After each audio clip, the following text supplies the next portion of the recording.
Starting with मई जून 23 का paper 2 का variant 1। तो जून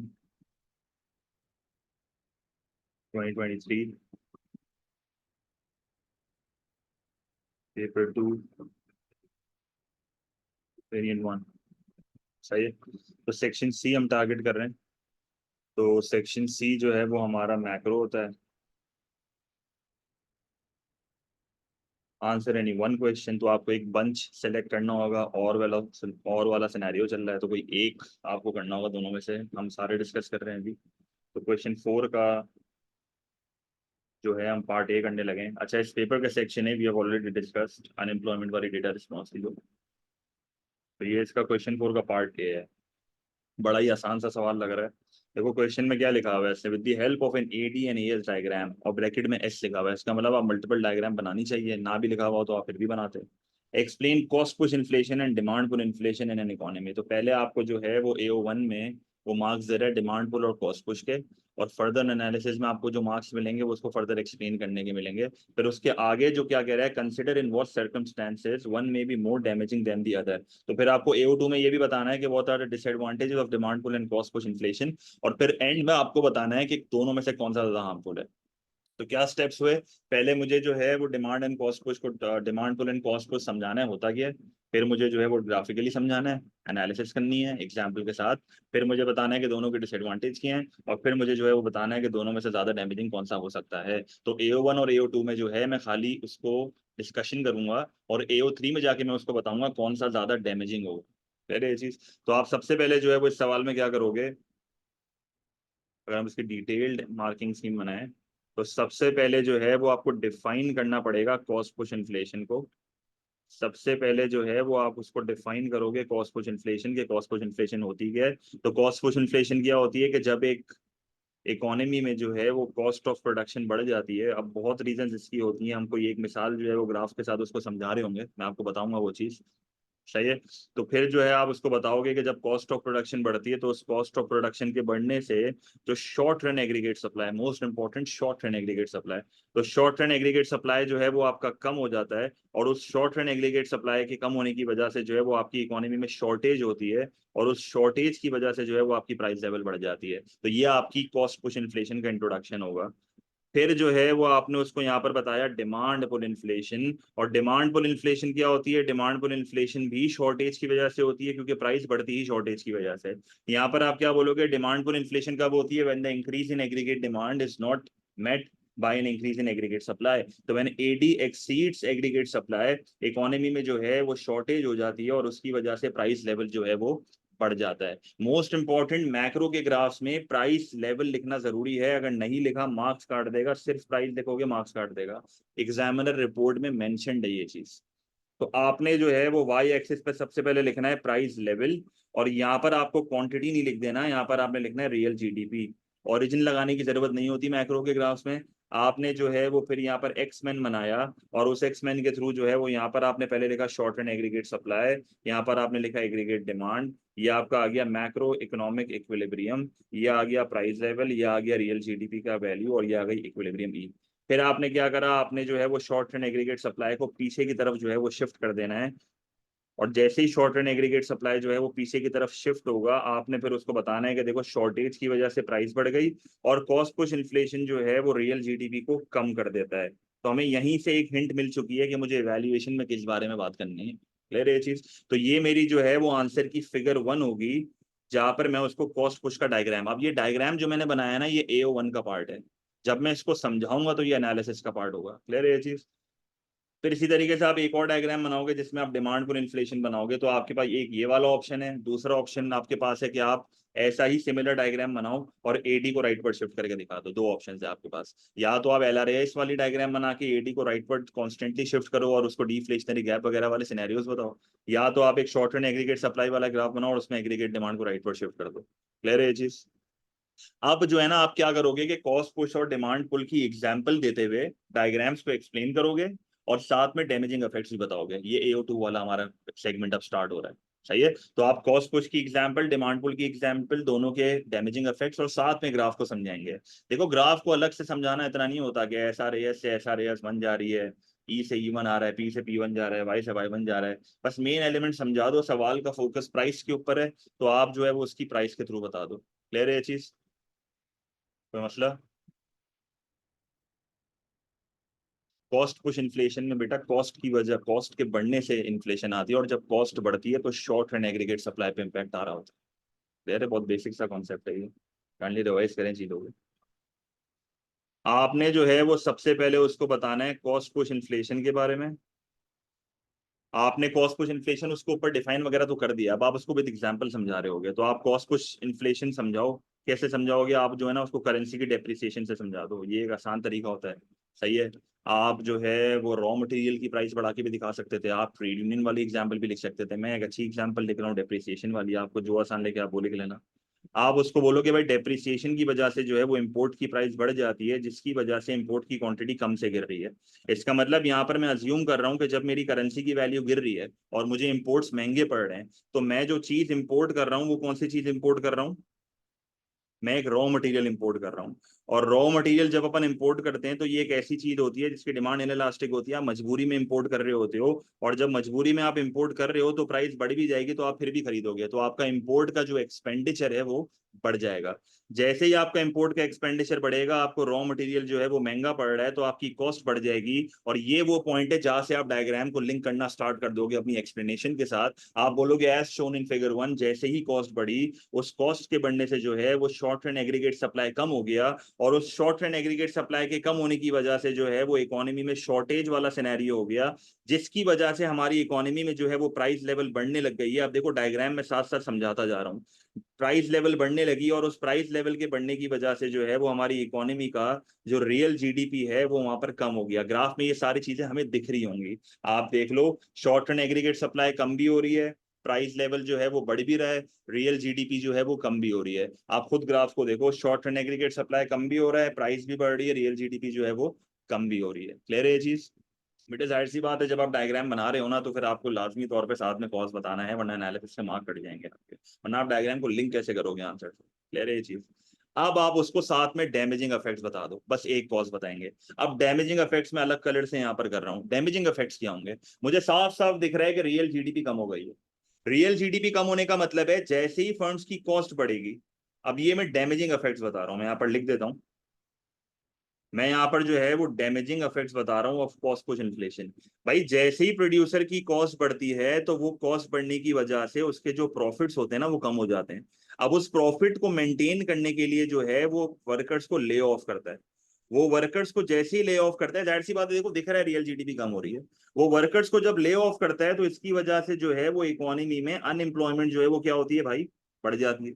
जैसे ही अनएम्प्लॉयमेंट बढ़ती है तो इकोनॉमी में मजीद एक डाउनवर्ड मल्टीप्लायर आएगा, लोगों की इनकम्स कम होंगी, लोग चीजें अफोर्ड नहीं कर पाएंगे, जिसकी वजह से उनका स्टैंडर्ड ऑफ लिविंग जो है वो कम हो जाएगा। फिर आप ये भी कह सकते हो क्योंकि लोगों के पास पैसा ही नहीं है, इसका फर्दर इफेक्ट ये होगा कि जब लोग पैसा नहीं खर्च कर रहे होंगे तो प्रोड्यूसर इन्वेस्ट नहीं कर रहा होगा, तो इससे इन्वेस्टमेंट भी जो है वो आपकी कम हो जाएगी।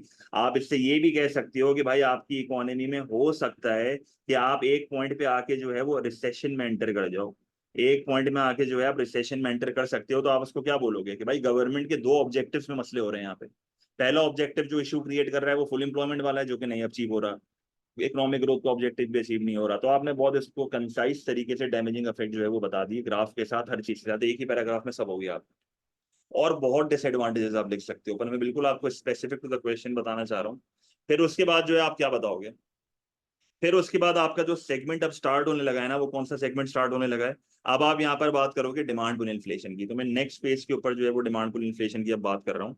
तो आप जो है वो अगेन जैसे ही आपका कॉस्ट पुश वाला पैराग्राफ खत्म होगा तो आप उसको डिमांड पुल इन्फ्लेशन के ऊपर अब बात करना शुरू करोगे, और डिमांड पुल इन्फ्लेशन मैंने फिगर 2 में दिखाया हुआ है। अब आपकी मर्जी, आप LRAS वाला डायग्राम बना के एडी बढ़ा के दिखाओ, मल्टीपल एडी बनाओ, या तो आप एक सिंपल शॉर्ट रन वाला ग्राफ बना के एडी को राइट पर शिफ्ट करके दिखा दो, दोनों एक्सेप्टेबल है, कोई मसले वाली बात यहाँ पर नहीं है।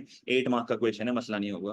तो डिमांड पुल इन्फ्लेशन को आपने डिफाइन करना है, अब डिफाइन आपने ऊपर कर दिया है, अब आप यहाँ पर एग्जाम्पल दोगे कि किस तरीके से बढ़ सकता है। अब आपको ये चीज याद होनी चाहिए बताइए कि डिमांड पुल इन्फ्लेशन जो है वो एग्रीगेट डिमांड के बढ़ने की वजह से आती है, और एग्रीगेट डिमांड की इक्वेशन है C प्लस आई प्लस जी प्लस एक्स माइनस एम। इनमें से कोई भी कंपोनेंट चेंज होगा तो एडी चेंज होगा, तो मैंने इन्वेस्टमेंट बढ़ा दी, आई बढ़ेगा तो एडी बढ़ेगा। इसका मतलब जो क्या हुआ कि मैंने इन्वेस्टमेंट को बढ़ाया, मैंने जैसे ही इन्वेस्टमेंट को बढ़ाया, उस इन्वेस्टमेंट के बढ़ने से एग्रीगेट डिमांड बढ़ गई। अब जैसे ही एग्रीगेट डिमांड बढ़ गई तो आप जो है वो क्लोजर टू पोटेंशियल जाना स्टार्ट हो जाओगे। आप क्या जाना स्टार्ट हो जाओगे? आप जो है वो क्लोजर टू पोटेंशियल जाना स्टार्ट हो जाओगे। और अब जो है वो आपके पास जो सिनेरियो क्रिएट होगा वो ये होगा कि आपकी एग्रीगेट डिमांड का इंक्रीज जो है वो एग्रीगेट सप्लाई को एक्सीड करता जा रहा है। इसका मतलब ये हुआ कि हमारी इकोनॉमी में एग्रीगेट डिमांड के बढ़ने से शॉर्टेज होना स्टार्ट हो जाएगी, जिसकी वजह से अब जो है वो प्राइस लेवल बढ़ना शुरू हो जाएगी। जैसे ही प्राइस लेवल बढ़ना शुरू हो जाएगी तो आपकी इकोनॉमी में डिमांड पर इन्फ्लेशन वाला सिनेरियो जो है अब आ चुका है। अब यहां से जो है आप अपने, अच्छा यहाँ पर आपने जो है उसको ये भी बता दिया कि ग्राफिकली रियल जीडीपी भी जो है वो बढ़ रहा होता है, क्योंकि डायग्राम में हमें साफ साफ ये दिख रहा होता है कि एडी के बढ़ने से प्राइस, और आप कुछ भी कंपोनेंट समझा सकते थे, आप कंजम्पशन समझा दो, आप जो है वो गवर्नमेंट स्पेंडिंग से समझा दो, आप एक्सपोर्ट के रेवेन्यू से समझा दो, आपकी मर्जी, आप एडी का कोई भी कंपोनेंट से समझा सकते हो। क्लियर है ये चीज? आपने जो, अगर आपने शॉर्ट रन वाला ग्राफ भी बनाया हुआ है ना, सही है, अगर आपने शॉर्ट रन वाला ग्राफ भी बनाया है एडी का, और उसमें आप एडी मतलब आपने ये वाला एक्सपेन वाला ग्राफ भी बनाया हुआ है, उसमें भी तुम अगर ये सेम चीजें लिखते तो कोई फर्क नहीं पड़ता। ले रहे चीज, तो मैंने इन्वेस्टमेंट से लिया है, मैंने बड़ी सिंपल एग्जांपल यहाँ पर उठाई हुई है, तो मैं सवाल की तरफ ही रहना चाह रहा हूँ। अब जो है मैं यहाँ पर उसको डैमेजिंग इफेक्ट्स बताना स्टार्ट करूंगा। अब डिमांड पुल इन्फ्लेशन के डैमेजिंग इफेक्ट्स जो है वो क्या होते हैं, अब जरा सुनना गौर से। डैमेजिंग इफेक्ट्स ये होते हैं कि भाई जैसे ही जैसे आपका एटी बढ़ रहा होता है ना, तो एक टाइम ऐसा आता है कि प्राइस लेवल जो है वो बढ़ना स्टार्ट हो जाती है एट अ फास्टर रेट। ये कब होता है? जब आप पोटेंशियल के बहुत करीब आना शुरू हो जाते हो, फुल एम्प्लॉयमेंट के बहुत करीब आना शुरू हो जाते हो। क्लियर है चीज? नहीं हो जाएगा बेटे, वो नहीं बताना। आप पोटेंशियल के करीब आना शुरू हो जाते हो तो आपका जो प्राइस लेवल है वो एट अ फास्टर रेट बढ़ता है than the rise in real GDP. इसका क्या मतलब है? इसका मतलब यह है कि price level rise at a faster rate than the rise in real GDP. इसका मतलब क्या है? इसका मतलब ये होता है कि भाई आपका जो प्राइस का लेवल है वो अब ज्यादा से बढ़ रहा है, और जो रियल जीडीपी है वो कम से बढ़ रहा है। तो ये अलार्मिंग सिचुएशन है, ये अलार्मिंग सिचुएशन है। ये वो सिचुएशन है जहां पर रनिंग इन्फ्लेशन वाली सिनेरियो आप बता सकते हो, नाम लेने की जरूरत नहीं है, मसला नहीं है। ये वो टाइम है जहां पर लोगों की परचेजिंग पावर जो है ना अब कम होना स्टार्ट हो गई है, और एक पॉइंट ऐसा आएगा, एट वन पॉइंट आप अपने पोटेंशियल को रीच कर जाओगे। सही है, एट वन पॉइंट आप अपने पोटेंशियल को जो है वो रीच कर जाओगे। क्लियर है ये चीज? और जैसे ही आप अपने पोटेंशियल को रीच करोगे तो एक पॉइंट ऐसा आएगा कि आपकी इकोनॉमी में सिर्फ प्राइस लेवल बढ़ेगा। ये वो पॉइंट है जहां पर आप फुल एम्प्लॉयमेंट पे पहुंच चुके हो। ये वो पॉइंट है जब आपकी इकोनॉमी में हाइपर इन्फ्लेशन आ चुकी है, गैलपिंग इन्फ्लेशन आ चुकी है। और ये वो इन्फ्लेशन है जो आपकी परचेजिंग पावर को इरोड करती है। इरोड करने का मतलब क्या है? कि ये आपकी परचेजिंग पावर को तबाह कर देगी। और जैसे ही आपकी परचेजिंग पावर को जो है वो तबाह कर देगी, ये वो पॉइंट होगा जहां पर बाहर वालों को हमारा गुड अब बहुत महंगा लगना स्टार्ट होगा। तो एक्सपोर्ट का रेवेन्यू हमारा कम होना शुरू हो जाएगा, और जब एक्सपोर्ट का रेवेन्यू कम होना शुरू हो जाएगा तो एग्रीगेट डिमांड कम होगा। और फिर एक टाइम ऐसा आएगा कि भाई हमारी इकोनॉमी में डीफ्लेशन वाला सिनेरियो शुरू हो जाएगा। और फिर एक टाइम ऐसा आएगा कि हमारी इकोनॉमी में अब जो है वो रियल जीडीपी भी कम होना शुरू हो जाएगा, रिसेशन वाले सिनेरियो में एंटर हो जाऊंगा, और लोगों का स्टैंडर्ड ऑफ लिविंग कम होना शुरू हो जाएगा। क्लियर है ये चीज? यासीन बेटा जरूरी होता है पर एक्सप्लेनेशन में ही बता सकते हैं, ये मैं तीसरी बार रिपीट कर रहा हूँ, बेटा फोकस करो यार, बार बार मैं एक चीज रिपीट नहीं करूंगा।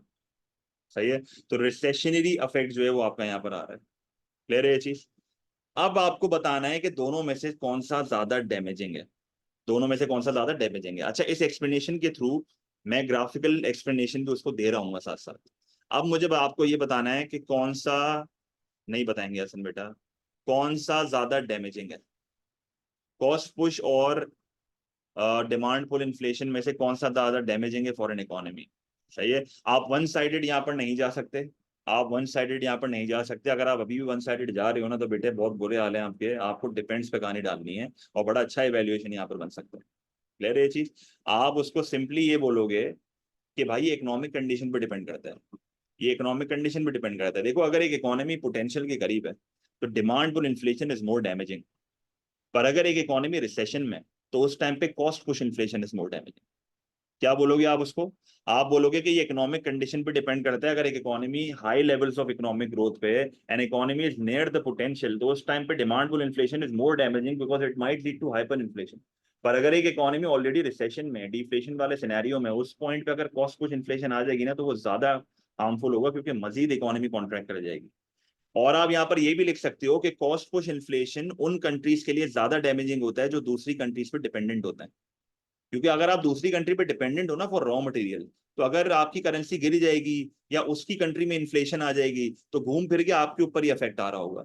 तो मैंने यहाँ पर एक इवेल्युएशन आपके लिए लिखी हुई है। आप पहले एक पैराग्राफ उसको ये दोगे कि an economy dependent on another economy is most likely to have cost push inflation, whereas availability of less resources can lead to demand pull inflation.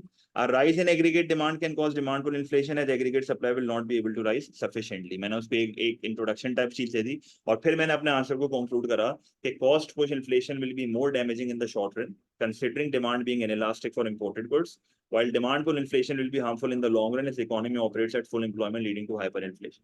जो मैंने अभी बताया ये उससे अलग एवेल्युएशन है, ये short run versus long run वाली है। कि शॉर्ट रन में कॉस्ट पुल ज्यादा हार्मफुल है क्योंकि डिमांड इनइलास्टिक होगी, लॉन्ग रन में डिमांड पुल ज्यादा हार्मफुल है क्योंकि पोटेंशियल के करीब होंगे। और जो मैंने आपको बताया इकोनॉमिक कंडीशन वाला, तो इकोनॉमिक कंडीशन वाली इवेल्युएशन जो है वो यहाँ पर आपकी ये रही, जिधर आप इस पॉइंट को फर्दर एक्सप्लेन करके अपना कंक्लूजन बना सकते हो। If the economy is in recession, cost push is more damaging. If the economy has strong economic growth, potential के बहुत करीब है, तो उस टाइम पे डिमांड पुल मोर डैमेजिंग। क्लियर है ये क्वेश्चन?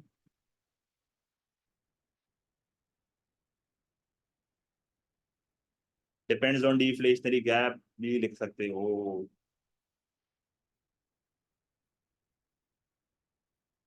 अब जो है एक और अच्छा सवाल है जिससे हमारा पूरी पॉलिसीज वाला सिनेरियो रिवाइज हो जाएगा। इसने क्या बोला हुआ है? असेस वेदर मॉनेटरी पॉलिसी और supply side policy is likely to be more successful in reducing the rate of inflation in the economy. अब आपको ये चीज पता होनी चाहिए कि मैं कौन सी इन्फ्लेशन को रिड्यूस कर रहा होता हूँ। मैं हाई रेट ऑफ इन्फ्लेशन को रिड्यूस कर रहा होता हूँ। मेरे पास दो तरह की पॉलिसीज होती हैं, demand side policies and supply side policies. जब भी कोई पॉलिसी लगाते हैं तो सबसे पहले इशू पता होना चाहिए। इस चीज को आप समझो कि एक इकोनॉमी में जब इन्फ्लेशन आती है तो या तो वो एग्रीगेट डिमांड के बढ़ने से, या तो वो एग्रीगेट सप्लाई के कम होने से, जो कि हमने पीछे देख लिया। अगर आप पॉलिसी लगा रहे हो, your target should be to reduce aggregate demand और इंक्रीज एग्रीगेट सप्लाई। ये दो टारगेट्स हैं। या तो एडी को कम करके इन्फ्लेशन कंट्रोल करोगे, या तो एग्रीगेट सप्लाई को बढ़ा के इन्फ्लेशन कंट्रोल करोगे। तो इस सवाल में मैं थोड़ा ज्यादा फ्लो में जा रहा हूँ क्योंकि ये आसान सवाल है। साथ साथ सुनते रहना, फोकस करोगे तो सवाल पूछने की जरूरत नहीं पड़ेगी। डिफाइन करोगे सबसे पहले इन्फ्लेशन को, क्योंकि जाहिर सी बात है इन्फ्लेशन की पॉलिसीज के ऊपर अब जाओगे। फिर आप उसको जो है वो मॉनेटरी पॉलिसी को डिफाइन करो। जब भी किसी पॉलिसी को डिफाइन करते हैं तो क्या करते हैं? उसके टूल्स बताते हैं। तो इसके टूल्स क्या है? Money supply, interest rate, exchange rate, credit regulation. और फिर जो है आप सप्लाई साइड पॉलिसी को भी जो है वो डिफाइन करोगे। अब एक 12 मार्क का क्वेश्चन है, टू साइडेड क्वेश्चन है, 4:4 की एमएस है। 4 मार्क मॉनेटरी पॉलिसी के, 4 मार्क सप्लाई साइड पॉलिसी के, 4 मार्क इवैल्यूएशन के, कि दोनों में से कौन सी बेहतर है। तो मोर सक्सेसफुल वाली चीज जो है वो मुझे AO3 में बतानी होगी। अपने आंसर में मैं कहीं भी इस बारे में बात नहीं करूंगा। तो आप जो है वो सबसे पहले स्टार्ट करोगे कॉन्ट्रैक्शनरी मॉनेटरी पॉलिसी। एक बच्चा जो है वो इस पॉइंट तक ये चीज आइडेंटिफाई कर लेगा कि मॉनेटरी पॉलिसी जो यहाँ पर लगानी है वो कॉन्ट्रैक्शनरी लगानी है, क्योंकि मुझे एग्रीगेट डिमांड कम करनी है, इकोनॉमी को कॉन्ट्रैक्ट करना है। सही है, इकोनॉमी बहुत ज्यादा एक्सपैंड हो चुकी है। तो कॉन्ट्रैक्शनरी मॉनेटरी पॉलिसी में जो है हम डायरेक्ट पॉलिसी बताना स्टार्ट करेंगे, क्योंकि ऊपर में डिफाइन कर चुका हूँ मॉनेटरी पॉलिसी को। आप उसको ये बोलोगे कि सबसे पहले जो है वो एक गवर्नमेंट मनी सप्लाई जो है वो कम करेगी। वो जैसे ही मनी सप्लाई कम करेगी तो इकोनॉमी में पैसों की शॉर्टेज होगी, जिसकी वजह से कॉस्ट ऑफ मनी बढ़ जाएगा, दैट इज इंटरेस्ट रेट। जैसे ही इंटरेस्ट रेट बढ़ेगा तो सबसे पहला जो इंपैक्ट आता है वो सेवर्स पे आता है। जब इंटरेस्ट रेट बढ़ेगा तो इकोनॉमी में सेवर्स बढ़ जाएंगे। इकोनॉमी में सेवर्स क्यों बढ़ेंगे? क्योंकि जब इंटरेस्ट रेट बढ़ता है तो पहले के मुकाबले में आपकी जो रिटर्न ऑन सेविंग है वो बढ़ जाती है, जिसकी वजह से लोग सेव ज्यादा करते हैं। जब लोग सेव ज्यादा करते हैं तो स्पेंड कम करते हैं, और जब स्पेंड कम करते हैं तो सी कम हो जाता है, तो कंजम्पशन कम हो गया। एडी के देखो कंपोनेंट्स हिट होना स्टार्ट हो गए। फिर आप ये बोलो कि जब इंटरेस्ट रेट आपका बढ़ता है ना, तो एक जो बंदा है ना वो गायब हो जाता है। कौन गायब हो जाता है? बोरोवर गायब हो जाता है। बोरोवर क्यों गायब होता है? बोरोवर इसलिए गायब होता है क्योंकि पहले के मुकाबले में जब इंटरेस्ट रेट बढ़ जाता है ना, तो कॉस्ट ऑफ बोरोइंग बढ़ गई है। पैसा बैंक से लोगे, ज्यादा सूद देना पड़ेगा। इसका मतलब क्या हुआ कि पहले के मुकाबले में जो है वो लोग बोरो क्या करेंगे? कम करेंगे। जब लोग बोरो कम करेंगे तो कंजम्पशन कम होगी, कंजम्पशन कम होगी और साथ में इन्वेस्टमेंट भी कम होगी, क्योंकि फर्म्स भी बोरो नहीं करेंगी, कंज्यूमर्स भी बोरो नहीं करेंगे। फिर आप उसको ये भी बताओ कि जब इंटरेस्ट रेट बढ़ता है तो बाहर वाला आपके मुल्क में आके पैसा सेव कर रहा है, इनफ्लोज ऑफ मनी बढ़ेंगे, हॉट मनी फ्लोज आएंगे, जिसकी वजह से आपकी करेंसी की डिमांड बढ़ेगी और आपकी करेंसी यहाँ पर रीवैल्यूएशन का वर्ड यूज करोगे तो ज्यादा बेहतर है, एप्रिसिएशन का भी वर्ड यूज करोगे तो मसला नहीं होना चाहिए, क्योंकि एएस लेवल में एप्रिसिएशन भी एक्सेप्टेबल है यहाँ पे। क्लियर है? वैसे असूलन रीवैल्यूएशन लिखना चाहिए क्योंकि आप डेलिबरेटली करेंसी को बढ़ा रहे हो इंटरेस्ट रेट को बढ़ा के। जैसे ही आपकी जो है वो करेंसी बढ़ेगी तो इस करेंसी के बढ़ने से क्या होगा, जैसे ही एक मुल्क की करेंसी बढ़ती है तो उसकी एक्सपोर्ट की प्राइस बढ़ जाती है, जैसे ही एक्सपोर्ट की प्राइस बढ़ जाती है तो एक्सपोर्ट की क्वांटिटी कम हो जाती है। इसका मतलब ये हुआ कि पहले के मुकाबले में मेरा एक्सपोर्ट का रेवेन्यू जो है वो कम हो जाएगा। और जब करेंसी की वैल्यू बढ़ती है तो आपको बाहर वाले मुल्क सस्ते लगते हैं तो इंपोर्ट की प्राइस कम हो जाती है, इंपोर्ट की प्राइस कम हो जाती है तो इंपोर्ट जो है वो आप ज्यादा करोगे, इंपोर्ट जब आप ज्यादा करोगे तो इसकी वजह से आपका इंपोर्ट का एक्सपेंडिचर बढ़ जाएगा। मैंने यहाँ पर कौन सी इलास्टिसिटी अज्यूम करी हुई है, मैंने यहाँ पर कौन सी इलास्टिसिटी जो है वो अज्यूम करी हुई है, मैंने यहाँ पर अज्यूम करा हुआ है कि the demand for exports and imports is elastic, क्योंकि इलास्टिक के केस में ही होगा कि प्राइस के बढ़ने से रेवेन्यू गिरेगा, प्राइस के गिरने से एक्सपेंडिचर बढ़ेगा। क्लियर है? अगर मैं इलास्टिक यहाँ पर नहीं भी लिखता कोई फर्क नहीं पड़ता, क्योंकि जब आप नॉर्मली आंसर लिख रहे होते हो तो उस पॉइंट पे आपको इलास्टिसिटी, अगर आप कोई, जैसे अगर मैं आंसर लिख रहा हूँ मैं लिख देता हूँ कि एक्सपोर्ट की प्राइस बढ़ी है, एक्सपोर्ट का रेवेन्यू कम हो रहा है, तो generally when you right an answer आप इलास्टिक अज्यूम करके ही लिख रहे होते हो। जब आप स्पेशली इन इलास्टिक की बात करते हो ना तब हम लिखते हैं। फिर आप उसको ये बोलोगे कि भाई आपका जो बैलेंस ऑफ ट्रेड है, जो बीओटी है, वो क्या हो जाएगा, आपका बैलेंस ऑफ ट्रेड यहाँ पर जो है वो डेफिसिट हो जाएगा। बैलेंस ऑफ ट्रेड यहाँ पर क्या हो जाएगा, डेफिसिट।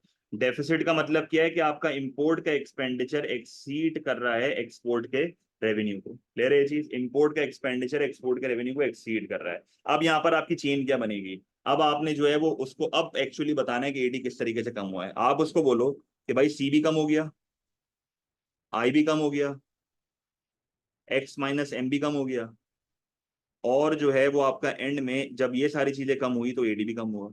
जैसे ही एडी कम हुआ तो मुल्क में जो है वो पहले के मुकाबले में प्राइस लेवल भी कम हो गई। इसका मतलब आपने कौन सी इन्फ्लेशन को कंट्रोल कर लिया, आपने डिमांड पुल इन्फ्लेशन को जो है वो सक्सेसफुली कंट्रोल कर लिया बाय यूजिंग मॉनेटरी पॉलिसी। इसका मतलब ये हुआ कि ये वो पॉइंट है जहां पर आपको एक डायग्राम बनानी चाहिए, जहां पर आप एक शॉर्ट रन वाला ग्राफ बनाओगे और सिंपली एग्रीगेट डिमांड को कम करके दिखा दोगे। तो मैक्रो का डायग्राम है तो प्राइस लेवल लिखा, मैंने जो है वो यहाँ पर रियल जीडीपी लिखा, ये आ गई शॉर्ट रन एग्रीगेट सप्लाई, ये आ गई aggregate demand, equilibrium, price and income. आपने जो है वो क्या करा, एग्रीगेट डिमांड को कम करा। जैसे ही एग्रीगेट डिमांड को कम करा तो ग्राफिकली दिख रहा है प्राइसेस कम हो चुकी हैं, आपने इन्फ्लेशन को सक्सेसफुली कंट्रोल कर लिया, रियल जीडीपी आपका कम हो गया और इक्विलिब्रियम जो है वो आपका E1 के ऊपर आ चुका है। फिर आप उसको साथ में ये भी बोलो, क्योंकि करेंसी के बढ़ने की वजह से इंपोर्ट की प्राइस कम हो रही है, सुनना जरा गौर से, ये बड़ा इंपॉर्टेंट है, क्योंकि करेंसी की वैल्यू बढ़ने से इंपोर्ट की प्राइस कम हो रही है, इसका मतलब ये हुआ कि जो इंपोर्टेड रॉ मटेरियल है, इसका मतलब ये हुआ कि जो इंपोर्टेड रॉ मटेरियल होगा वो पहले के मुकाबले में चीपर हो चुका है। इंपोर्टेड रॉ मटेरियल क्या हो चुका है, चीपर। और जब इंपोर्टेड रॉ मटेरियल चीपर हो चुका है तो इससे आपका इंपोर्ट का एक्सपेंडिचर जो है वो कुछ हद तक कम भी हो सकता है, जिसकी वजह से जो है वो आपकी कॉस्ट कम होगी। और कौन सी इन्फ्लेशन आप कंट्रोल करने में कामयाब हो जाओगे, इंपोर्टेड इन्फ्लेशन, जिसको कॉस्ट पुश इन्फ्लेशन भी क्या बोला जाता है। क्लियर है ये चीज? तो डिमांड पुल इन्फ्लेशन भी यहाँ पर जो है वो कंट्रोल हो गई, कॉस्ट पुश इन्फ्लेशन भी जो है वो कंट्रोल हो गई। क्लियर है ये चीज? अच्छा, अगर एक बच्चा कॉस्ट पुश इन्फ्लेशन मिस भी कर जाता तो टेंशन नहीं होती, क्योंकि ऑलरेडी हमने बहुत कंटेंट लिख दिया डिमांड पुल के बारे में, और अभी हम डिसएडवांटेज भी बताएंगे। तो 4 मार्क में 4 मार्क जितना ही लिखना है, इतना ज्यादा ओवर एक्सटेंडेड ना कर देना। तो कॉस्ट पुश अगर आप नहीं भी लिखोगे या एक लाइन में भी बता दोगे तो बहुत है, सही है, वरना बहुत लंबी हो जाएगी। क्लियर है? अब आप उसको डिसएडवांटेजेस बताओ। मैं बहुत सारे डिसएडवांटेज डिस्कस कर रहा हूँ, मैं बहुत सारे डिसएडवांटेज डिस्कस कर रहा हूँ, पर आप जो है वो कोई एक लिखोगे, क्योंकि एक ही लिखना होता है अफेक्टिवनेस में। तो अफेक्टिवनेस क्या है इसकी, सही है, 3 के 3 कंपोनेंट तो लिखने हैं आपको, जो है वो इंटरेस्ट रेट, मनी सेवर्स, बोरोवर्स, और उसकी बात तो करनी ही करनी है एक्सचेंज रेट की। कॉस्ट पुश वाली अगर तुम अवॉइड भी कर दो तो मसला नहीं है मेरे हिसाब से। अच्छा, अफेक्टिवनेस क्या है इसकी, क्या क्या नुकसानात हैं, क्या क्या मसले आते हैं मॉनेटरी पॉलिसी में। एक नया पॉइंट आपको, अच्छा पॉइंट बता रहा हूँ कि it is difficult to control money supply. ये मनी सप्लाई को ऊपर नीचे करना जो है ना वो इतना आसान नहीं होता, it is difficult to control money supply. सही है। दूसरा पॉइंट यहाँ पर तुम ये लिख सकते हो कि एक और तुम्हें छोटी सी बात याद होगी, हमने मॉनेटरी पॉलिसी पढ़ते हुए पढ़ी थी, there is a time lag between changing interest rate between changing interest rate and its impact. Clear है ये चीज? 18 महीने वाली बात भी लिख सकते हो बिल्कुल। और क्या लिख सकते हो फिर? आप उसको ये भी बोलो कि impact on unemployment, impact on unemployment and economic growth. यहां पर तुम्हें कॉन्फ्लिक्टिंग पॉलिसी वाली बात नहीं करनी। यहां पर तुम्हें ये नहीं बोलना कि गवर्नमेंट के मैक्रो इकोनॉमिक ऑब्जेक्टिव्स कॉन्फ्लिक्ट कर रहे हैं। यहां पर तुम खाली बताओगे कि इम्पैक्ट क्या आ रहा है, मतलब किस तरह इम्पैक्ट बताओगे। तुम उसको बोलोगे यार भाई ये जो एग्रीगेट डिमांड तुम कम करके इन्फ्लेशन कंट्रोल करने की कोशिश कर रहे हो, इसके जो आफ्टर इफेक्ट्स होंगे, जो अनइंटेंडेड कॉन्सिक्वेंसेज होंगे, वो क्या होंगे? क्या आपने एग्रीगेट डिमांड कम करी, प्रोडक्शन कम हो गई, डिमांड फॉर लेबर कम हो गई, अनएम्प्लॉयमेंट बढ़ जाएगी। अनएम्प्लॉयमेंट जो है वो बढ़ जाएगी, सिक्लिकल अनएम्प्लॉयमेंट बढ़ जाएगी। इस अनएम्प्लॉयमेंट के बढ़ने से इकोनॉमी का आउटपुट कम होगा, रियल जीडीपी कम होगा।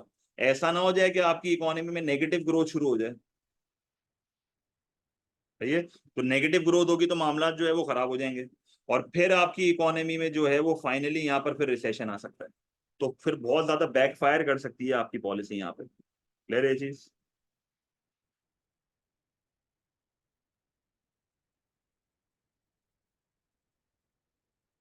कोई सवाल?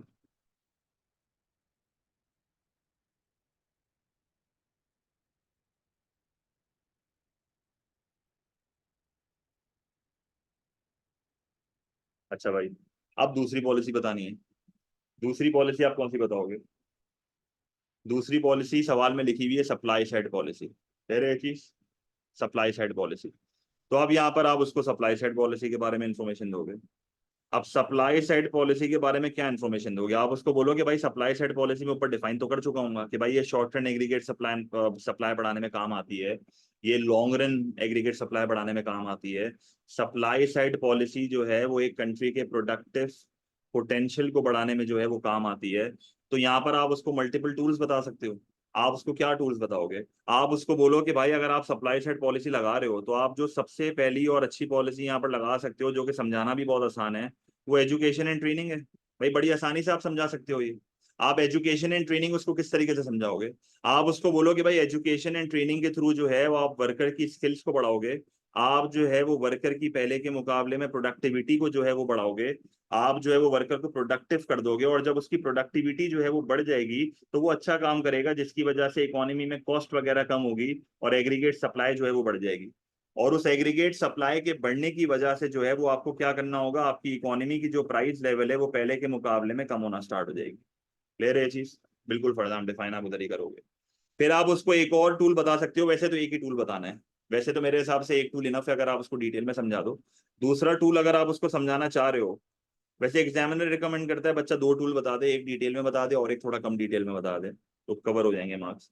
एक और पॉलिसी जो ये हो सकती है कि आप जो है वो कंपटीशन बढ़ाओ। जब आप कंपटीशन बढ़ाओगे तो आप बेसिकली डीरेगुलेशन कर रहे हो।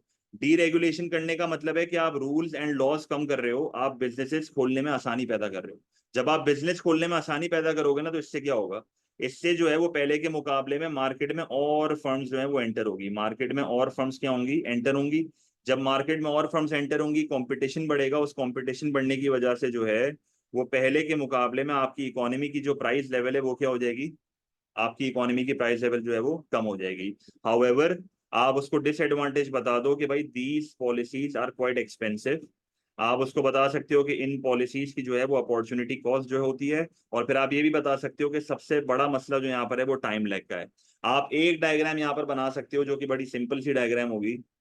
आप जो है वो एक लॉन्ग रन एग्रीगेट सप्लाई का ग्राफ बनाओ, और उसमें जो है वो लॉन्ग रन एग्रीगेट सप्लाई को सिंपली जो है वो राइटवर्ड शिफ्ट करके दिखा दो। और बीच में जो है ना वो एक रियल वो बना देना एग्रीगेट डिमांड, मतलब जैसे ये वाले डायग्राम की बात कर रहा हूँ। आपने जो है वो सबसे पहले यहाँ पर दो लॉन्ग रन एग्रीगेट सप्लाई बढ़ा है, आपने यहाँ पर लेबलिंग कर दी, उसको राइट पे जो है वो शिफ्ट करके दिखा दिया। ये एक पोटेंशियल है, ये दूसरा पोटेंशियल है, क्योंकि प्रोडक्टिव पोटेंशियल बढ़ जाता है। आपने क्या करा, एक डायग्राम जो है वो यहाँ से कनेक्ट करी, दूसरी डायग्राम जो है वो यहाँ से कनेक्ट करी, आपने एलआरएस शिफ्ट करके दिखा दिया। फिर आपने क्या करा कि आपने जो एक एग्रीगेट डिमांड बना दिया। अब आप उसको बड़ी आसानी से ये चीज दिखा सकते हो कि पहले अगर एक इकोनॉमी इस पॉइंट के ऊपर ऑपरेट कर रही थी और प्राइस ये थी, तो एग्रीगेट सप्लाई का राइट पर शिफ्ट होने से ये होता है कि आप सेम एग्रीगेट डिमांड कर्व के ऊपर जो है वो प्राइसेस कम करके दिखा सकते हो। तो आपने सेम एग्रीगेट डिमांड कर्व के ऊपर जो है वो प्राइस को कम करके दिखा दिया। आपने सेम एग्रीगेट डिमांड के ऊपर जो है वो प्राइस को कम करके दिखा दिया। क्लियर है ये चीज? कोई मसला? अच्छा, अब इन दोनों में से कौन सी बेहतर पॉलिसी है? इन दोनों में से बेहतर पॉलिसी डिपेंड करता है शॉर्ट रन और लॉन्ग रन वाली चीज के ऊपर। आप बोलो कि अगर आपको इमीडिएट सोल्यूशन चाहिए, अगर आपको जल्द से जल्द इन्फ्लेशन कंट्रोल करनी है, डिमांड पुल भी करनी है, कॉस्ट पुश भी करनी है, इमीडिएट मसला है, you can not delay it, तो उस टाइम पे कौन सी पॉलिसी लगाओगे? Monetary policy. हाउएवर ये कॉन्फ्लिक्टिंग पॉलिसी है। इकोनॉमिक ग्रोथ और फुल एम्प्लॉयमेंट के ऑब्जेक्टिव कॉन्फ्लिक्ट करते हैं with the objective of price stability. Clear है ये चीज?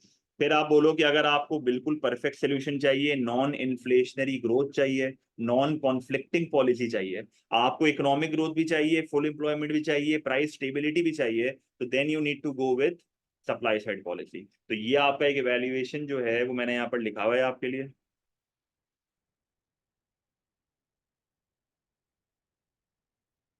अच्छा, मैं ये चीज चाहूंगा कि ये जो कॉन्फ्लिक्टिंग पॉलिसी वाला पॉइंट है ना, इसको आप थोड़ा फर्दर इसको एक्सप्लेन कर सकते हो। ये कॉन्फ्लिक्ट वाला जो पॉइंट है ना, ये फर्दर एक्सप्लेन करो, आप इसको बताओ कि कौन सा ऑब्जेक्टिव किससे कॉन्फ्लिक्ट कर रहा है। ले रहे चीज, बाकी वैल्यूएशन ही परफेक्ट है, आप लिख सकते हो उसको। ठीक है, कोई मसला? मैक्रो में रिपीट होते हैं ना बेटे साहब, यही तो पॉइंट है सारा। अगर इस टाइम पे आपको ये लगने लगी है ना कि इवैल्यूएशन रिपीट हो रही है, इसका मतलब आपने इनफ क्वेश्चन देख लिए हैं। ये 4 मार्क में इनफ है अगर आप ऑब्जेक्टिव्स वाली बात को एक्सपेंड कर दोगे थोड़ा। क्लियर है? अच्छा, अब आ जाते हैं क्वेश्चन 5 के पार्ट ए के ऊपर। बिल्कुल फंडामेंटल। अच्छा, क्वेश्चन 5 के पार्ट ए में जो है वो कह रहा है कि with the help of a diagram, bracket में एस लिखा हुआ है तो मल्टीपल डायग्राम भी बना सकते हैं, explain the likely causes of depreciation. Causes, ये बहुत बड़ा पॉइंट है यहाँ पे। कॉजेस का मैं मतलब बताऊंगा। Of a floating exchange rate, जहां पर डिमांड एंड सप्लाई के बेसिस पे करेंसी जो है वो फ्लक्चुएट कर रही होती है और डिटरमिन होती है। Consider whether such a depreciation is always beneficial. ऐसा सिमिलर क्वेश्चन हम मार्च 23 में देख चुके हैं, जहां पर वो सवाल एप्रिसिएशन के ऊपर था। याद है वो सवाल? तो इसने बस खाली एप्रिसिएशन की जगह पे डेप्रिसिएशन लिख दिया और कुछ भी नहीं करा है। तो सबसे पहले जो है वो अपना आंसर कैसे स्टार्ट करोगे? तो सबसे पहले एक स्टूडेंट को चाहिए कि वो सबसे पहले तो उसको समझा दे एक्सचेंज रेट क्या होता है, क्योंकि जो टॉपिक होता है उसको डिफाइन करो। तो तुमने पहले एक्सचेंज रेट बताया, it is rate at which one currency is exchange in terms of another currency. फिर तुमने फ्लोटिंग एक्सचेंज रेट पे थोड़ी बात करी। तुमने उसको बोला कि यार ये फ्लोटिंग एक्सचेंज रेट जो होता है ना, ये बेसिकली डिमांड एंड सप्लाई के बेसिस पे सिनेरियो यहाँ पर चल रहा होता है। Demand for currency, supply of currency, ये डिटरमिन करती है करेंसी को। और साथ में जो है वो फिर तुम डेप्रिसिएशन को डिफाइन करो कि depreciation happens under floating exchange rate, जहां पर डिमांड के बढ़ने से, it's a fall in the value of a currency, जहां पर डिमांड के गिरने से और सप्लाई के बढ़ने से, तो डिमांड फॉर करेंसी का कम हो जाना, सप्लाई ऑफ करेंसी का बढ़ जाना, ये दोनों चीजें जो हैं वो लीड्स टू डेप्रिसिएशन। ये दोनों चीजें जो हैं वो लीड्स टू डेप्रिसिएशन। यहाँ पर एक स्टूडेंट जो है वो AO1 की रिक्वायरमेंट मीट करने के लिए डायग्राम बना सकता है, जहां पर तुम सबसे पहले यहाँ पर लिख दोगे ER, that is exchange rate. यहाँ पर तुम लिख दोगे क्वांटिटी ऑफ करेंसी, तो क्वांटिटी ऑफ डॉलर लिख दो यहाँ पे। सही है? फिर आपने क्या करा? Downward sloping demand curve, upward sloping supply curve, तो ये सप्लाई ऑफ डॉलर आ गया, ये डिमांड फॉर डॉलर आ गया। फिर आपने फ्लोटिंग एक्सचेंज रेट के अंदर जो है वो अपनी करेंसी को डिटरमिन कर लिया डिमांड एंड सप्लाई के बेसिस पे, तो देखो ये आपकी डिटरमिन हो गई। यहाँ पर आपने लिख दिया एक्सचेंज रेट, ये आ गया क्वांटिटी ऑफ डॉलर, ये आ गया इक्विलिब्रियम। आपने जो है वो फिर इस ग्राफ में क्या करना है? आपने इस ग्राफ में जो है वो डिमांड फॉर करेंसी को पीछे की तरफ शिफ्ट करना है, तो ये आपने पीछे की तरफ शिफ्ट करा। जैसे पीछे की तरफ शिफ्ट करोगे तो करेंसी की वैल्यू जो है वो कम हो जाएगी। तो आप देखो आपका एक्सचेंज रेट जो है वो कम हो गया, क्वांटिटी ऑफ करेंसी जो है वो कम हो गई, इक्विलिब्रियम इवन पे आ गया, ये आपका आ गया डिमांड फॉर डॉलर 1 और ये पीछे की तरफ आ गया। क्लियर है ये चीज? और फिर आपने जो है वो यहाँ पर एक और डायग्राम जो है वो अपना बनाना है। सही है? आप क्या करोगे? जिसमें आप सप्लाई ऑफ करेंसी को बढ़ा के दिखाओगे, और सप्लाई ऑफ करेंसी को जब आप बढ़ा के दिखाओगे, दोनों में से एक डायग्राम भी बनाओगे तो चलेगा, दोनों बनाना जरूरी नहीं है। एक डायग्राम बहुत है वैसे। मैं आपको बस बना के दिखा रहा हूँ ताकि आपको याद आ जाए। सही है? तो ये देखो, ये भी मैंने आपके लिए बना दी। क्लियर है ये चीज? अच्छा, अब आपको ना मसला यहाँ पर ये है, कॉजेस। AO2 जब शुरू करोगे ना, तो ये डायग्राम थोड़ी समझानी पड़ेगी, कॉजेस के ऊपर फोकस किया हुआ है इसमें।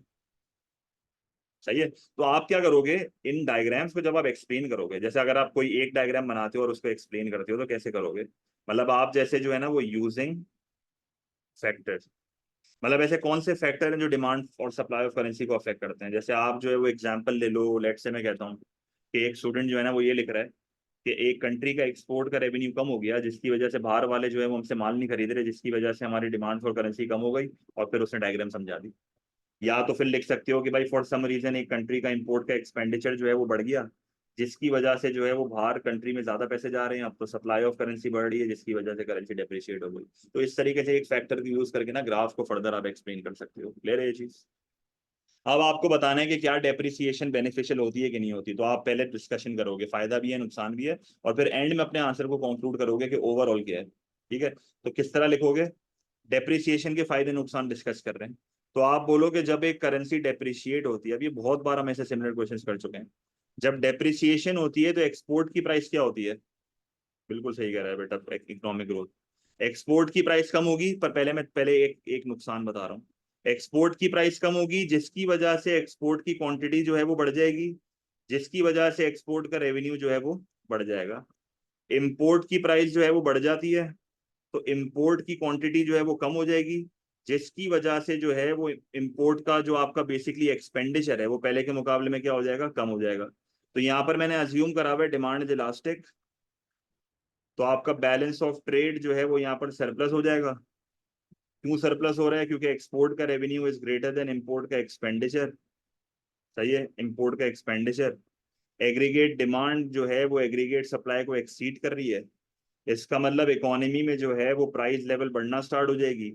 तो ये आपने एक डिसएडवांटेज बता दिया कि भाई डिमांड पुल इन्फ्लेशन जो है वो यहाँ पर आ सकती है कि अगर आपकी करेंसी की वैल्यू कर गई, तो ये पहला डिसएडवांटेज होगा आपका। क्लियर है ये चीज? कोई मसला?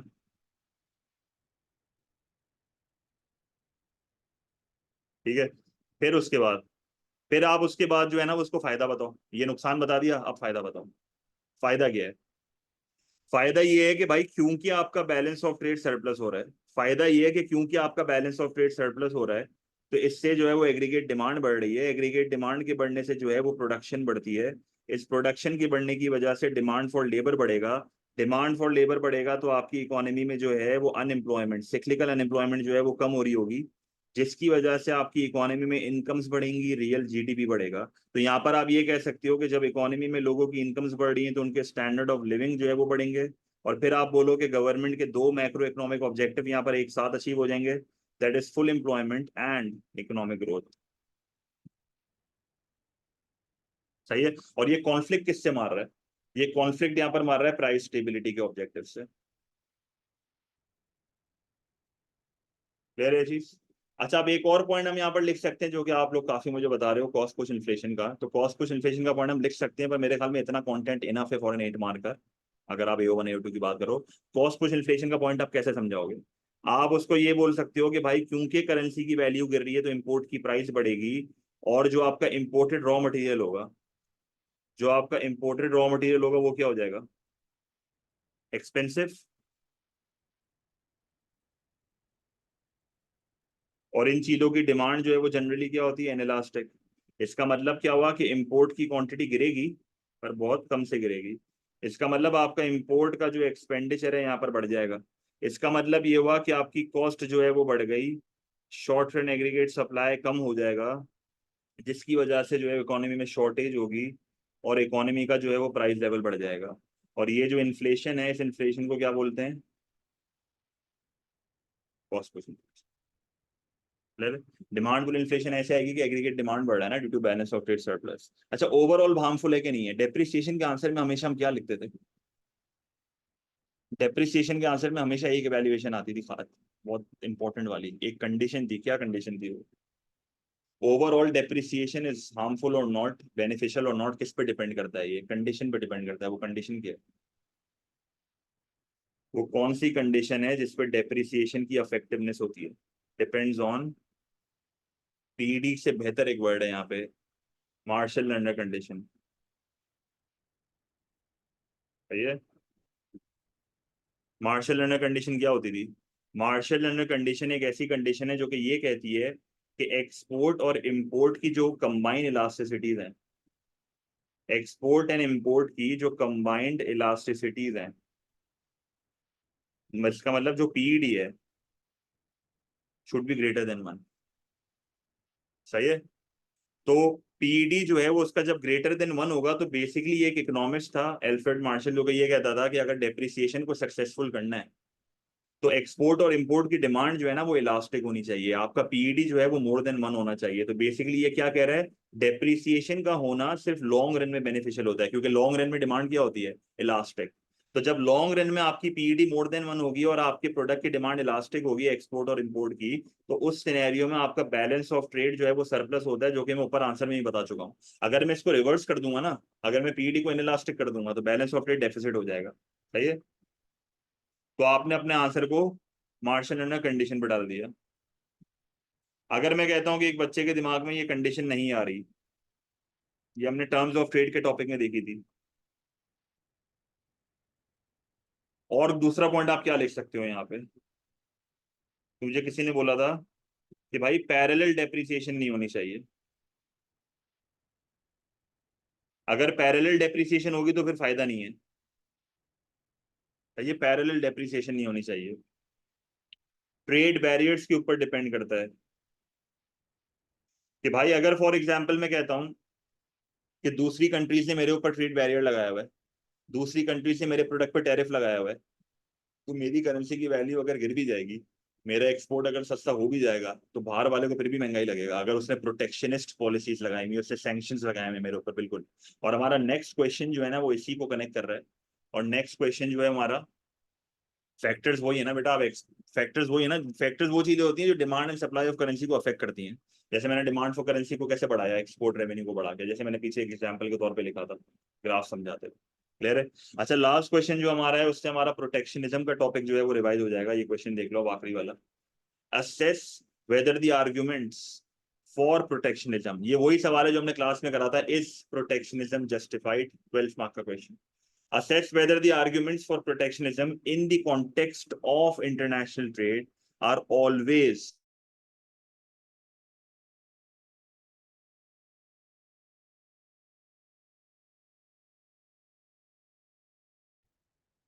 basically क्वेश्चन हमारे पास क्या कह रहा है, assess whether the arguments for protectionism in the context of international trade are always stronger than the arguments against। Basically इससे बहुत लंबी करी हुई है। बेसिकली ये पूछना ये चाह रहा है कि इस प्रोटेक्शनिज्म जस्टिफाइड, क्या आपको अपनी डोमेस्टिक इंडस्ट्रीज को प्रोटेक्ट करना चाहिए फ्रॉम फॉरेन कंपटीशन, क्या आपको फ्री ट्रेड के अगेंस्ट जाना चाहिए, क्योंकि फ्री ट्रेड क्या कहता है कि कोई ट्रेड बैरियर नहीं होना चाहिए, विदाउट बैरियर्स जो है वो ट्रेड होनी चाहिए। पर प्रोटेक्शनिज्म जो है वो ये कहता है कि नहीं भाई, ट्रेड बैरियर्स होने चाहिए। तो बेसिकली मैंने आपको फिर एक और चीज याद कराई थी।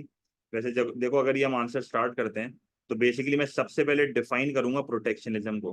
तो प्रोटेक्शनिज्म का मतलब क्या है, जब आप अपनी डोमेस्टिक इंडस्ट्रीज को प्रोटेक्ट कर रहे होते हो फ्रॉम फॉरेन कंपटीशन। क्लियर है। अब अगर मैं उसको ये बता रहा हूँ ना कि आर्ग्यूमेंट्स, बड़ा थियोरेटिकल क्वेश्चन है, बड़ा सिंपल सवाल है ये, आर्ग्यूमेंट्स फॉर प्रोटेक्शनिज्म, इसका मतलब आप आर्ग्यूमेंट्स अगेंस्ट फ्री ट्रेड बता रहे हो। मैंने आपको क्या बताया था क्लास में, अगर आप प्रोटेक्शनिज्म के जो है वो फायदे बता रहे हो तो आप फ्री ट्रेड के नुकसान बता रहे हो। अब मुझे बताओ ट्रेड बैरियर लगाने के क्या फायदे होते हैं। मैं इतना डिटेल में पॉइंट्स एनालाइज यहाँ पर लिख नहीं रहूंगा क्योंकि नोट्स में बड़ा स्ट्रेट फॉरवर्ड लिखा हुआ है ये। आप सबसे पहले तो उसको ये बताओ कि अगर एक फॉर एग्जाम्पल अगर एक इकोनॉमी ने लेट से टैरिफ लगाया हुआ है, लेट से टैरिफ लगाया हुआ है, सही है, लेट से मैं कहता हूँ कि एक इकोनॉमी है जिसने टैरिफ लगाया हुआ है, अब वो जब टैरिफ लगाएगी तो इंपोर्ट की प्राइस जो है वो बढ़ जाएगी। टैक्स ऑन इंपोर्टेड गुड्स जब लगाओगे तो टैरिफ इंपोर्ट की प्राइस बढ़ जाएगी। इससे क्या होगा कि गवर्नमेंट का टैक्स का रेवेन्यू जो है वो बढ़ सकता है। फिर गवर्नमेंट जो है वो यही टैक्स का रेवेन्यू जो है वो किन चीजों के ऊपर लगा सकती है, एजुकेशन के ऊपर लगा सकती है, हेल्थ केयर के ऊपर लगा सकती है। एक और फायदा प्रोटेक्शनिज्म का क्या होता है कि आप किन इंडस्ट्रीज को प्रोटेक्ट कर रहे हो, आप अपनी बहुत सी सारी इंडस्ट्री को प्रोटेक्ट कर रहे हो। तो ये इंडस्ट्री आर्ग्यूमेंट है, अगर आपको याद हो कि 3 तरह की इंडस्ट्री को आप प्रोटेक्ट कर रहे होते हो। पहली इंडस्ट्री जिसको तुम प्रोटेक्ट कर रहे हो वो इन्फेंट इंडस्ट्री है, सनराइज इंडस्ट्रीज, अगर इनको प्रोटेक्ट नहीं करा ये शुरू होते ही खत्म हो जाएंगे। फिर आपकी आती है डिक्लाइनिंग इंडस्ट्री। भाई डिक्लाइनिंग इंडस्ट्री को सनराइज इंडस्ट्री भी बोलते हैं। इनको क्यों प्रोटेक्ट कर रहे हैं, क्योंकि ये अभी भी टैक्स रेवेन्यू दे रहे हैं, ये अभी भी एम्प्लॉयमेंट जनरेट कर रहे हैं। और सबसे लास्ट में जिस इंडस्ट्री को हम प्रोटेक्ट कर रहे होते हैं वो स्ट्रेटेजिक इंडस्ट्रीज होती हैं। ये वो इंडस्ट्रीज होती हैं जहां पर आप किसी कंट्री के ऊपर डिपेंडेंट नहीं हो सकते, जिसमें फूड एंड वेपन वगैरह आ जाता है। ले रहे चीज। फिर एक और आर्ग्यूमेंट यहां पर आप ये देख सकते हो कि भाई अगर आपने ट्रेड बैरियर्स के थ्रू इंपोर्ट की प्राइस बढ़ा दी और अगर आपकी इंपोर्ट्स कम हो गए, और अगर लेट से मैं कहता हूं कि इंपोर्ट का एक्सपेंडिचर कम हो गया, तो इसका मतलब आपके मुल्क से कम पैसा बाहर जा रहा है, तो आउटफ्लोज ऑफ मनी कम हो रहे हैं। आउटफ्लोज ऑफ मनी कम होने का मतलब ये हुआ कि अगर आपका लेट से करंट अकाउंट डेफिसिट है, तो वो करंट अकाउंट डेफिसिट जो है वो कम हो जाएगा। वो करंट अकाउंट डेफिसिट जो है वो क्या होगा, कम हो जाएगा। क्लियर है ये चीज। मैंने सनराइज लिख दिया था, सॉरी, सनसेट होगा, बोल रहा सनसेट था, लिख सनराइज क्या है। मोनिज वो भी आ सकता है। अच्छा, आप यहाँ पर जो है वो और भी फायदे बता सकते हो, पर ये मेरे ख्याल में बेनिफिट्स इनफ है। अच्छा, अब आप क्या बताओगे, आर्ग्यूमेंट्स अगेंस्ट। अब आर्ग्यूमेंट्स अगेंस्ट का मतलब क्या है? अगर मैं प्रोटेक्शनिज्म के नुकसान बताता हूँ, दो बताने, दो एडवांटेज। अगर मैं प्रोटेक्शनिज्म के अगेंस्ट अगर बात करता हूँ, तो मैं बेसिकली क्या कर रहा हूँ, मैं आर्ग्यूमेंट्स फॉर फ्री ट्रेड बता रहा हूँ, मैं फ्री ट्रेड के फायदे बता रहा हूँ। क्योंकि अगर तुम ये कह रहे हो कि प्रोटेक्शनिज्म नहीं होना चाहिए, ट्रेड बैरियर नहीं होना चाहिए, तो you are supporting free trade. अगर आप फ्री ट्रेड को सपोर्ट कर रहे हो, तो आप क्या क्या उसको फायदे बताओगे फ्री ट्रेड के? बेसिकली प्रोटेक्शनिज्म के डिसएडवांटेज बता रहा हूँ। आप उसको ये बोलो कि जब आप अपनी डोमेस्टिक इंडस्ट्रीज को प्रोटेक्ट करते हो, और आप लोगों को जो है वो स्विच कर देते हो फ्रॉम इम्पोर्ट्स टू डोमेस्टिक, क्या डोमेस्टिक इंडस्ट्री में इतनी पावर है कि वो उस डिमांड को सस्टेन कर पाए? ऐसा तो नहीं होगा कि डोमेस्टिक पे जब लोग स्विच हो जाएंगे और एग्रीगेट डिमांड बढ़ जाएगी तो इकोनॉमी में प्राइस लेवल बढ़ जाएगी। ये तो फिर एक मसला खड़ा कर देगा जिसको क्या कहते हैं, डिमांड पुल इन्फ्लेशन। फिर आप एक और यहाँ पर जो है वो नुकसान बता सकते हो उसको, कि भाई तुमने जो है वो बेसिकली टैरिफ वगैरह लगाए। भाई इससे आपकी रिटेलिएशन भी तो हो सकती है। अगर तुम एक कंट्री के गुड्स के ऊपर टैरिफ लगा रहे हो, वो तुम्हारी कंट्री के ऊपर लगा देगा। इससे आपके जो है वो ट्रेड रिलेशंस वर्सन हो जाएंगे। आप यहाँ पर ये भी कह सकते हो कि ट्रेड वॉर्स हो सकती हैं, आपकी बातचीत खराब हो जाएगी दूसरी कंट्रीज से। और क्या पॉइंट लिख सकते हैं? अच्छा, फिर आप उसको फ्री ट्रेड का फायदा बता दो। आप उसको बताओ कि भाई फ्री ट्रेड जो है, फ्री ट्रेड जो है वो एनकरेज करता है स्पेशलाइजेशन, याद है ना, comparative advantage, can lead to greater specialisation, can lead to greater specialisation. क्योंकि हर वो कंट्री जिस चीज में अच्छी होगी वही बना रही होगी, क्योंकि विदाउट ट्रेड बैरियर्स वो इंपोर्ट कर पाएगी, तो जिस चीज में अच्छी होगी वो एक्सपोर्ट करेगी। सही है। तो एज अ कॉन्सिक्वेंस जो है वो वर्ल्ड आउटपुट बढ़ जाएगा, तो ये एक बेनिफिट है। अच्छा, एक और जो आप यहाँ पर बेसिकली फायदा बता सकते हो किसका, फ्री ट्रेड का, वो ये हो सकता है कि आप उसको कह सकते हो कि resources are allocated more efficiently. सही है। और आप ये भी कह सकते हो कि जब आप प्रोटेक्शनिज्म वगैरह लगाते हो ना, तो आप कंज्यूमर की चॉइसेस को बेसिकली कम कर देते हो। सही है, आप जो है वो कंज्यूमर की चॉइसेस को जो है वो कम कर देते हो। तो इसका मतलब यहाँ पर आप फ्री ट्रेड का एक फायदा ये लिख सकते हो कि अगर आप फ्री ट्रेड की तरफ जाओगे और प्रोटेक्शनिज्म नहीं करोगे, तो consumers will have a wide range, consumers will have a wide range, consumers will have a wide range of products to choose from, जिसकी वजह से उनका स्टैंडर्ड ऑफ लिविंग बढ़ जाएगा। रिसोर्सेज एफिशिएंटली ऐसे एलोकेट होंगी कि भाई जो कंट्री जिस चीज में अच्छी होगी वही बनाएगी, और जो इनएफिशिएंट इंडस्ट्रीज होंगी वो बंद हो जाएंगी, क्योंकि फिर वो चीजें तो आप इंपोर्ट करोगे। अब ये फायदा भी है, नुकसान भी है। फायदा इस सेंस में कि रिसोर्सेज आया नहीं हो रही होंगी, जहाँ अच्छे हो वहीं लग रही होंगी। और नुकसान ये है कि इनएफिशिएंट इंडस्ट्रीज आपकी बंद हो जाएंगी। वही बात है, सेम पॉइंट। इवेल्युएटिव कमेंट किया होगा, होने से हो सकता है पर लंबी हो जाएगी बेटा।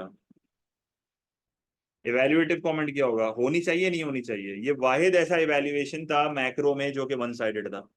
ये वाहिद ऐसा इवेल्युएशन मैक्रो में जो वन साइडेड है। आप बोलो कि प्रोटेक्शनिज्म इज जस्टिफाइड, आप उसको बोलो ये जस्टिफाइड है। प्रोटेक्शनिज्म इज जस्टिफाइड, किस बेसिस पे जस्टिफाइड है? होनी चाहिए, प्रोटेक्शनिज्म होनी चाहिए। किस बेसिस पे जस्टिफाइड है?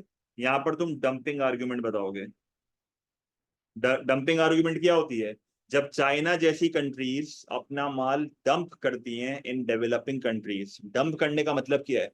जब आप अपनी चीजों को दूसरी कंट्री में जाके बिलो कॉस्ट बेचो, और वहां पर लोगों को अपने ऊपर डिपेंडेंट करके वहां की डोमेस्टिक इंडस्ट्रीज को बंद करवा दो, और फिर जो है वो अपने ऊपर डिपेंडेंट कर दो और प्राइसेस को बढ़ा दो। चाइना क्या करता है, अपना स्टील जो है वो डंप करता है इन डेवलपिंग कंट्रीज, ताकि वहां पर जो डोमेस्टिक बिल्डर्स हैं वो स्टील चाइना से खरीदें और डोमेस्टिक से ना खरीदें। डोमेस्टिक स्टील मिल बंद हो गए, और फिर सबने चाइना से खरीदना शुरू कर दिया, चाइना ने रेट बढ़ा दिए, तो ऐसे कंट्री अपने ऊपर डिपेंडेंट कर देती है। तो ये डंपिंग से बचने के लिए टैरिफ का होना जरूरी है, क्योंकि अगर आप टैरिफ वगैरह नहीं लगाओगे ना तो कंट्रीज बिलो कॉस्ट अपना माल बेचेगी आपकी कंट्री में, तो इससे आपकी बैंड बच जाएगी। क्लियर है ये चीज? तो आपकी ओवरऑल पूरी जस्टिफिकेशन जो होगी ना प्रोटेक्शनिज्म की, वो on the basis of dumping argument है, और ये बहुत इंपॉर्टेंट है। प्रोटेक्शनिज्म लाजमी तौर पे होनी चाहिए, आप कभी भी ये नहीं लिखना कि फ्री ट्रेड होनी चाहिए, ये रियलिस्टिक नहीं है। क्लियर है ये चीज? कोई मसला? मैंने इसके आगे लिख भी दिया है, पर ये प्रॉपर इवैल्यूएशन नहीं है, आपको इसको प्रॉपर बनाना पड़ेगा, इट इज नॉट प्रॉपर। आपको सेंटेंस स्ट्रक्चर में इसको लेके आना पड़ेगा। क्लियर है ये चीज?